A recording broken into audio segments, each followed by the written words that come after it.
Welcome, I'm Brian Ross, Chief Investigative Correspondent for ABC News. Today, an in-depth look at a very big story, Iran and the CIA. Current and former intelligence officials tell ABC News that the CIA has received secret presidential approval to mount what is known as a black or covert operation to destabilize the Iranian regime, and that it is now underway. The officials say President Bush gave his approval with the formal signing of a presidential finding, a secret document that authorized the CIA to act against Iran. Any action, lethal or non-lethal, that is U.S. government sponsored, but the U.S. government is hiding its sponsorship, requires an intelligence finding.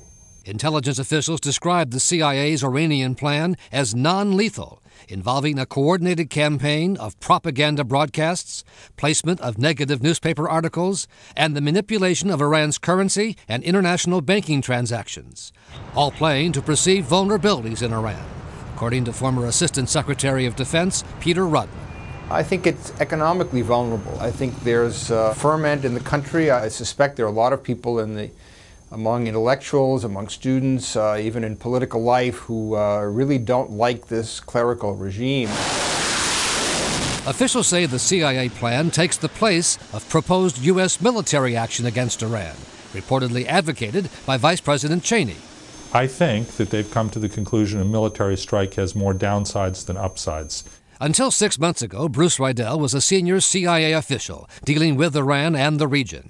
He would not confirm the CIA covert plan, but says it fits in with overall U.S. policy. I can't confirm or deny whether such a program exists or whether the president has signed it, but it would be consistent with an overall American approach of trying to find ways of putting pressure on the regime. And this regime is extremely paranoid. Officials in Iran have already accused the CIA of running a secret operation to bring down the regime. As ABC News reported last month, the U.S. has been secretly encouraging a Pakistan-based militant group which has carried out a series of attacks on Iranian military units. I think everybody in the region knows that there is a proxy war already afoot, and this covert action is now being escalated by the new U.S. directive, and that can very quickly lead to Iranian retaliation, and a cycle of escalation can follow. Officials at both the White House and the CIA declined to comment, saying that as a matter of course, they do not comment on allegations of covert action. Joining me now is the principal reporter on the story, Rich Esposito of ABC News. Rich, good to have you here. Help our viewers understand how big a story this is and why we decided to break it. We decided to break it because we felt it was a very important part of the debate. Propaganda is, most people don't realize, one of the most important parts of the CIA's job. But we were certain there were no lives at risk before we did this story. Now, they call it a non-lethal finding. That means they don't have the ability to go out and kill or have approval to kill. Does that mean this is a not-for-real plan, or is it a serious? Oh, no, this is a serious plan, but it's a plan to destabilize. It's a plan that uses information, television, broadcasts, newspaper articles, to pressure the regime. We also talked about pressure on Iranian banking transactions. How important is that? That's key. In the past, in Iraq, they tried to flood them with phony currency. Iran's a lot more sophisticated, so we'll look to influence their banking system. Now, let me ask you a question you can't really answer, but I'm going to ask it. How do you go about getting a story like this? Well, you know, Brian, you just work. You just work at it. Now, there's been a lot of criticism of our story.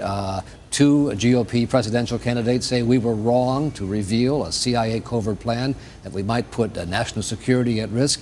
As you know, we gave the CIA and the White House 6 days' notice and offered to hear any objection they had, and they chose not to make any. But what do you say to those charges? We take national security very seriously, as you know, and if there were an objection like that, we would look at it very carefully. We've done that in the past. There were no objections, and we were confident that there was no violation. Do you think this stops the plan now that it's been made public? No, I don't think it stops the plan at all. Is it possible this was, in fact, a good thing from the point of view of the CIA? They like to rattle the cages of the Iranians. Opportunistically, it's very well could be a good thing for them. Well, Rich, I know there's much more to come. Continuing coverage and updates can be found on our website called The Blotter, located at abcnews.com.